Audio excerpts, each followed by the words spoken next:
ധ്യാനം അഥവാ മെഡിറ്റേഷൻ എന്താണെന്ന് ഇന്ന് നമുക്ക് നോക്കാം. What is meditation? ധ്യാനം എന്നത് മനസ്സിനെ ശാന്തമാക്കാനുള്ളൊരു പ്രക്രിയയാണ്.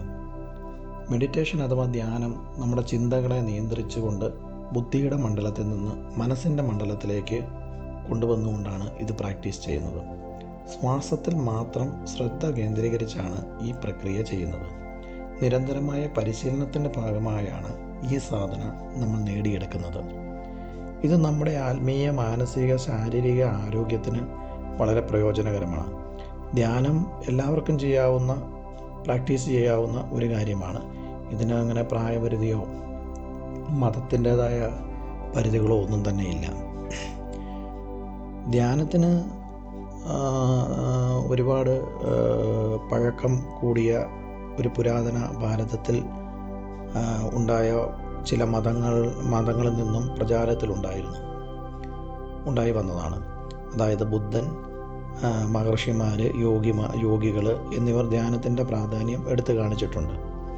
ഇന്നത്തെ ശാസ്ത്രീയ പഠനങ്ങൾ പോലും ധ്യാനത്തിൻ്റെ ഗുണങ്ങൾ തെളിയിച്ചിട്ടുണ്ട്. How to meditation works. ധ്യാനം ചെയ്യുമ്പോൾ നമുക്ക് മനസ്സിനെ നിയന്ത്രിക്കാനാവും, ചിന്തകളെ നിയന്ത്രിക്കാനാവും. നമ്മുടെ ശ്വാസോച്ഛ്വാസം പതുക്കെ ആകുമ്പോൾ ബ്രെയിൻ വേവ്സ് മാറ്റം വരുത്തി ഒരുതരം ആന്തരിക സമാധാനം സൃഷ്ടിക്കുകയാണ് ഇതിലൂടെ ചെയ്യുന്നത്. ഒരു വ്യക്തി നിത്യേന ധ്യാനം ചെയ്യുമ്പോൾ മാനസിക സമ്മർദ്ദം കുറയുകയും സന്തോഷം വർദ്ധിക്കുകയും ചെയ്യുന്നു. മെഡിറ്റേഷൻ്റെ ബെനിഫിറ്റ്സ് എന്തൊക്കെയാണെന്ന് നമുക്ക് നോക്കാം. ശാരീരിക ഗുണങ്ങൾ, അത് ശരീരത്തിന് ഒരുപാട് ഗുണങ്ങൾ ഉണ്ടാക്കുന്നു. രക്തസമ്മർദ്ദം നിയന്ത്രിക്കാൻ ഇത് സഹായിക്കും. നല്ല ഉറക്കം കിട്ടും. ഇമ്മ്യൂണൽ സിസ്റ്റം ശക്തമാകും. അങ്ങനെ പല ഗുണങ്ങളും ശാരീരിക ഗുണങ്ങളിൽ മാറ്റം വരുത്തും. പിന്നെ മാനസിക ഗുണങ്ങൾ എന്തൊക്കെയാണെന്ന് ചോദിച്ചാൽ ഉത്കണ്ഠയും ദുഃഖവും കുറയ്ക്കും.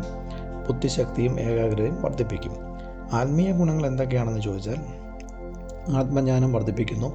പിന്നെ ലോ ഓഫ് അട്രാക്ഷൻ പ്രവർത്തിക്കാൻ ഇത് സഹായിക്കും.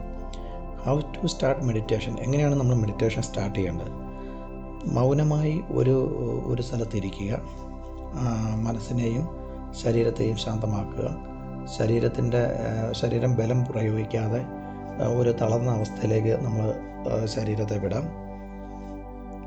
അതിനുശേഷം നമ്മുടെ കണ്ണടച്ച് ആദ്യം ഒരു ചെറിയ 2 ശ്വാസം എടുക്കുകയും വിടുകയും ചെയ്യുക. പിന്നീട് ഒരു ദീർഘശ്വാസം എടുക്കുകയും വിടുകയും ചെയ്യുക. അങ്ങനെ ഒരു 3 തവണ അത് ആവർത്തിക്കുക. പിന്നെ നമുക്ക് ആ സമയത്ത് പിന്നെ നമ്മുടെ ശ്വാസത്തിലേക്ക് ശ്രദ്ധ കേന്ദ്രീകരിക്കുക.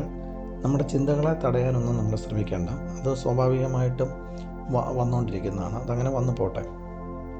തുടക്കത്തിൽ 5 അല്ലെ 10 മിനിറ്റ് മതിയാകും ഇത് ചെയ്യാൻ. പിന്നെ 20 മിനിറ്റ്, 30 മിനിറ്റ് അങ്ങനെ ദൈർഘ്യം കൂട്ടി എടുക്കാം. പിന്നെ ശബ്ദമാർഗത്തിലൂടെ കൂടിയുള്ള ധ്യാനങ്ങളുണ്ട്. അഥവാ ഗൈഡൻസ് മെഡിറ്റേഷനുണ്ട്.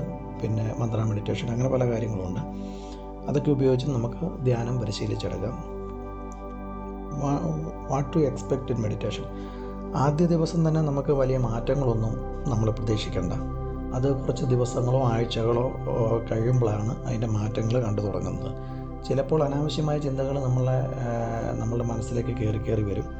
അത് ക്ലീനിങ് എന്ന് പറയുന്നൊരു പ്രോസസ്സാണ്. അത് വന്നു പൊക്കോട്ടെ, അതിനെ തടയാനോ ഒന്നും നിൽക്കേണ്ട. അതെല്ലാവർക്കും ഇങ്ങനെ ഉണ്ടാകുന്നതാണ്.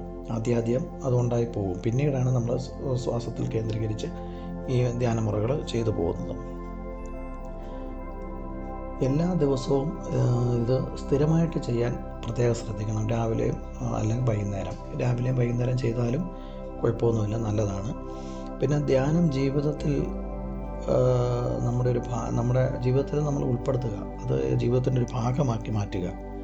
ഇത് നിങ്ങളുടെ മനസ്സിനും ശരീരത്തിനും ആത്മാവിനും ഒരുപോലെ ഗുണകരമാണ്. ഓരോരുത്തരുടെയും ജീവിതത്തിൽ പുതിയ മാറ്റങ്ങൾ വരുത്താൻ ഇത് സഹായിക്കും. കൂടുതൽ പഠിക്കാൻ ആഗ്രഹിക്കുന്നവർ നമ്മുടെ യൂട്യൂബ് ചാനലുകൾ സബ്സ്ക്രൈബ് ചെയ്യുക. പിന്നെ എന്തെങ്കിലും ആവശ്യമുള്ളവർ നമ്മളെ വിളിക്കുക. അതിനുള്ള ഗൈഡൻസും കാര്യങ്ങളൊക്കെ നമ്മൾ തരുന്നതായിരിക്കും. പിന്നെ നിങ്ങൾക്ക് ഈ വിഷയം ഇഷ്ടമായെങ്കിൽ നല്ല കമൻറ്റ് ചെയ്യുക, ചാനൽ സബ്സ്ക്രൈബ് ചെയ്യുക, കൂടുതൽ വീഡിയോകൾക്കായിട്ട് വെയിറ്റ് ചെയ്യുക ഒക്കെ ചെയ്യുക. പിന്നെ എന്തെങ്കിലും ഡൗട്ടുകളുണ്ടെങ്കിൽ നിങ്ങൾക്ക് വിളിച്ച് ചോദിക്കാം. Thank you.